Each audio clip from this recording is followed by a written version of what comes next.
मैं विकास Tripathi PNI talk के show में आपका स्वागत करता हूं। क्या कहती है कुरान, हम कुरान के बारे में चर्चा कर रहे हैं। स्वामी जी, आपका हमारे शो में स्वागत है। स्वामी जी, हंसते हुए लोगों की संगत इत्र की दुकान जैसे होती है जी। कुछ ना भी खरीदो तो भी रूह खुशबू दे जाती। क्या बात।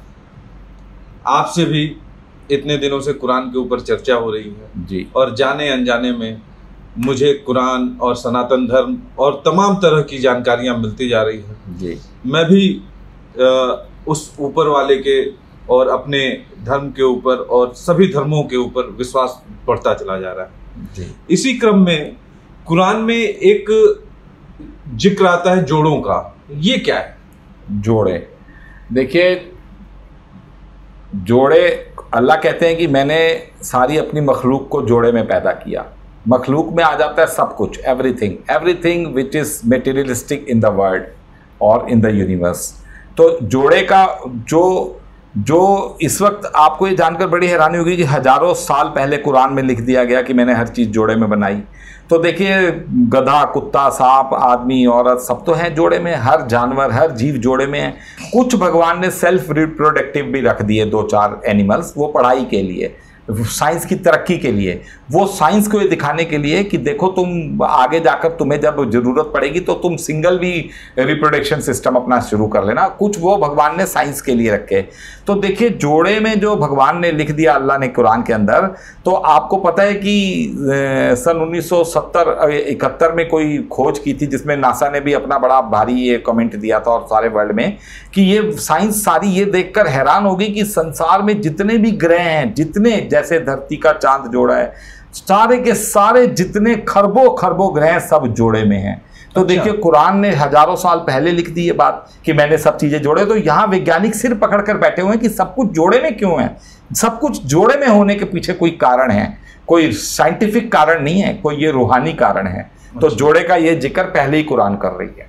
स्वामी जी, कुरान में एक जिक्र होता है कपड़ा ओढ़ कर लेटने की। कपड़ा ओढ़ कर लेटने वाले, कपड़ा ओढ़। हाँ, ये भी बड़ा अच्छा है। कपड़ा ओढ़ कर लेटने वाले जो है, इसमें कुरान में 2-3 जगह इसका वर्जन आ रहा है कि भगवान अल्लाह अपने नबी को कह रहे हैं कपड़ा।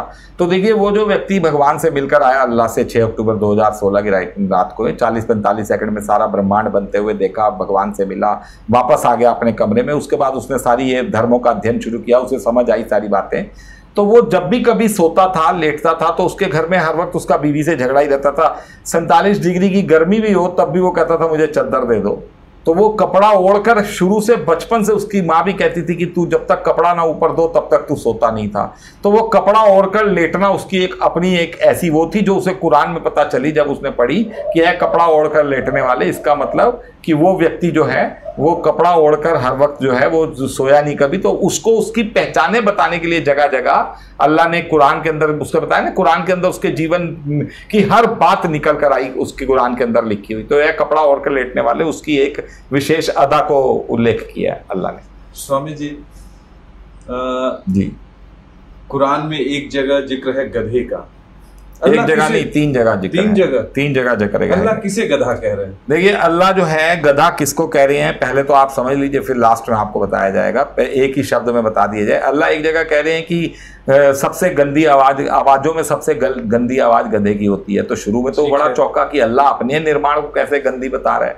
और एक जगह आता है कि तुम गधों की तरह किताबें उठाए उठाए फिरते हो। अच्छा, गधों की तरह किताबें उठाए। और एक जगह आता है कि जंगली गधे की तरह तुम भाग जाते हो, शेर का सामना नहीं करते हो, जैसे ही शेर सामने आता है तुम ऐसे भाग जाते हो जैसे जंगली गधे। तो देखिए, अल्लाह इस्लाम वालों को ही जो है गधा बुला रहे हैं।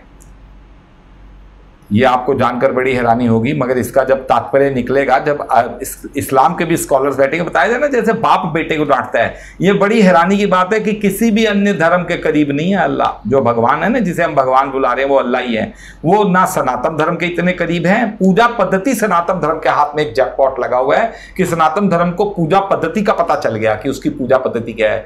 क्रिश्चियनिटी को अपनी जगह कुछ जैकपॉट हाथ में लगा हुआ है कि जो उनकी मेन जीवन की फिलॉसफी है, रहम करना, प्यार करना, हेल्पफुल होना, वो क्रिश्चियनिटी के हाथ लग गई जैकपॉट। वो उनको पता चल गया कि अल्लाह को सबसे पसंदीदा चीज ये है। मगर अल्लाह जिन्हें अपना बेटा मान रहा है, अल्लाह जिन्हें अपना निजी बंदा, जब बार बार अल्लाह कहते हैं कि अपने बंदों को अल्लाह खुद निपट लेगा, अल्लाह जिन्हें अपना बंदा मान रहा है वो इस्लाम ही है। तो बाप बेटे को डांट सकता है? तो अल्लाह इस्लाम वालों को गधा कह रहे हैं। एक तो जो वो कौन सा शकीर वारसी है, चिल्ला चिल्लाकर, कितने चिल्ला चिल्लाकर बोलने वाले इस्लाम के अंदर मौलवी हैं जो ऐसे चिल्लाएंगे जैसे वो कड़वे वचन जैन मुनि चिल्लाते थे।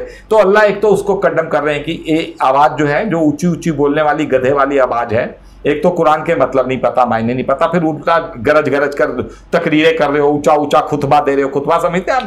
जो मस्जिद में नमाज होने से पहले मौलवी पढ़ता है, ऊंचा ऊंचा पढ़ता है, गोर जोश गरम दिला जलाकर खून खौलाने वाली बातें बोलते हैं ये पूरे वर्ल्ड वाइड और भारत और पाकिस्तान। तो ये गलत है। अल्लाह इसको गधे की आवाज बुला रहे हैं कि सबसे गंदी आवाज गधे की होती है जो ऊंचा ऊंचा ढैचू ढैचू रेंगता है। फिर एक जगह अल्लाह कह रहे हैं गधों की तरह किताबें उठाए फिर रहे हो।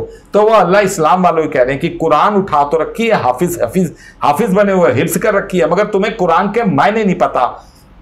तीसरी जगह अल्लाह कह रहे हैं गधे की तरह भाग जाते हो कि जो वो व्यक्ति जो अल्लाह से मिला है 6 अक्टूबर 2016 की रात को, वो जब कुरान की अपनी वर्जन्स बता रहा है तो वो उसके आगे से अल्लाह वाले चले जाते हैं, उसकी बात ही नहीं सुनते। जैसे ये भी क्लिप जब वायरल होंगी, जब पहुंचेंगी अल्लाह वालों पे, तो कहेंगे क्या ये बकवास कर रहा है कुरान के खिलाफ, इस्लाम के खिलाफ। तो बाप अपने बेटे को डांट रहा है, वो कह रहे हैं उसकी बातें, जो वो बातें जिस तरीके से कुरान का वर्जन और मतलब और मायने भगवान के अल्लाह के बता रहे हैं, संसार को अल्लाह का पता, अल्लाह की फिजिकल अपीयरेंस, क्योंकि वो मिल आया और उसके बाद कोरोना आ गया। जो कुरान में लिखा हुआ कि पहले मेरा पैगाम आएगा, फिर उसके बाद बीमारी अजाब आएगा, उसके बाद ईमान आएगा। तो पैगाम आ गया उसके थ्रू, उस व्यक्ति के थ्रू जो अंबर में गया पैगाम लेकर आया, इसीलिए पैगंबर कहा जाता है। उसके बाद बीमारी कोरोना चली रही है, कोरोना को कोई हल नहीं निकलेगा, बार बार बताया जा रहा है कोरोना का हल खाली कुरान में है। तो अल्लाह कह रहे हैं कि जब वो व्यक्ति तुम्हें कुरान की सही बातें बताता है तो जैसे जंगली शेर के आगे से गधा भागता है, शेर के आगे से जंगली गधा भागता है, ऐसे तुम भाग जाते हो। तो अल्लाह गधा इस्लाम वालों को ही कह रहे हैं।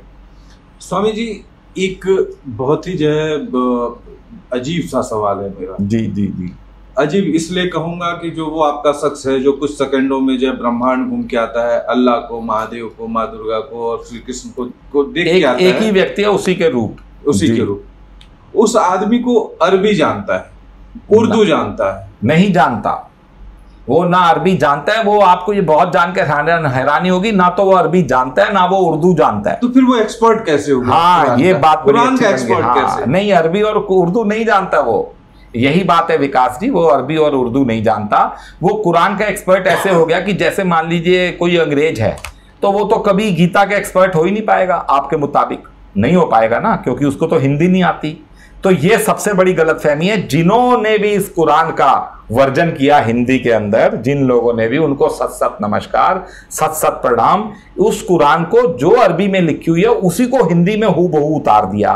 तो कुछ तो समझने की बात होती है कि समझने वाला पॉइंट समझ जाता है। जैसे मैंने आपको कहा ये लैपटॉप आप बंद कर दीजिए, तो इस शब्द के अंदर एक आत्मा है, आप उस आत्मा को समझ गए, शब्द की आत्मा, कि इस लैपटॉप को बंद कर दिए। अब मैं बोलूं लैपटॉप बंद उस कर, तो आप समझेंगे ही नहीं। तो एक तो हर आयत के अंदर उसकी एक रूह है, उसकी एक आत्मा है। तो वो जब पढ़नी उसने शुरू की हिंदी की, तो वो हिंदी में ऊटपटांग भी लिखी हुई समझ गया कि इसका मतलब ये बनेगा। कहीं गलतियां भी है तो उसने पॉइंट आउट कर रखे कि ये टाइपिंग मिस्टेक है, ये टाइपिंग, ये समझाने की मिस्टेक है। मगर उसने इतनी कुरानों का अध्ययन किया हिंदी वर्जन वाली कि उसे अरबी और उर्दू में क्या लिखा हुआ उसे सब समझ पड़ गया। ये ठीक उस तरह से हो गया जैसे आप किसी अंग्रेज को कहे कि आप कैसे गीता समझ गए। अरे भैया, इस्कॉन की वो गीता ले लेकर बेचते हैं ना, इंग्लिश हिंदी सब भाषाओं में है, तो वो पढ़ कर समझ गया। इतना अध्ययन किया, इतनी किताबें पढ़ी, इतने उसने उसके ऊपर रिसर्च किया कि वो एक एक आयत को समझ गया। स्वामी जी, क्या नबी जी इस्लाम जी एक अरब देश में ही आएंगे? हाँ, ये बड़ा ज्वलंत क्वेश्चन है। ये तो बड़ा इतिहास में इतना ज्यादा विवादित रहा क्वेश्चन कि ईसा मसीह ने कहा यहूदियों को, क्या तुम्हारे ही यहाँ से पैदा होगा? वो कहते थे तू कैसे पैदा हो गया, उसने तो वहां पैदा होना। तो ईसा मसीह कहते थे हाँ मैं वही हूँ। उसके बाद प्रॉफिट मोहम्मद साहब ने कहा कि भाई तुम्हारे ही पैदा होगा, तो उन्होंने पहले ईसा मसीह को सुलीब चढ़ाया, मोहम्मद साहब को डिनाई कर दिया। तो ये क्वेश्चन सदा एक कौम दूसरी कौम पे लाती थोपती आई है। और साथ में ये भी दावेदार ये भी कहते रहे कि भाई अल्लाह की धरती अल्लाह की कौम है, अल्लाह जहां मर्जी पैदा कर दे नबी को। तो ये देखिए ये बड़ा गंभीर प्रश्न है कि क्या खाली सारे अरब से? अच्छा फिर देखिए अल्लाह वाली जो है वो एक इस्लाम वाले, एक कुरान के अंदर एक दावा और आता है कि वो लोग जो कहते हैं कि अल्लाह मक्का एक शरीफ, मक्का एक वो पाक शहर है मक्का में से। तो देखिए कुरान खुद कह रही है कि जो नबी आएगा ना मक्का से होगा ना मदीना से होगा। ठीक है। फिर ये जो इसके अंदर एक आयत आती है कि वो इस्लाम वाले कहते हैं कि भाई ये कैसा नबी है? जब नबी आता तो जब वो दावा जब इसका संसार के सामने आएगा तो वो कहते हैं भाई ना तो वो मक्का से ना वो मदीना से, वो कैसे? तो वो देखिए वो बातें अब संसार के पटल पे सामने आने वाली हैं कि वो जो बंदा आया है भारत से, तो ये बात आ गई ना मक्का। एक देखिए कुरान में आयत है कि उसमें अल्लाह कहते हैं कि मोहम्मद तुम में से किसी के बाप भाई नहीं है, मोहम्मद के तो तुम में से कोई बेटा नहीं है।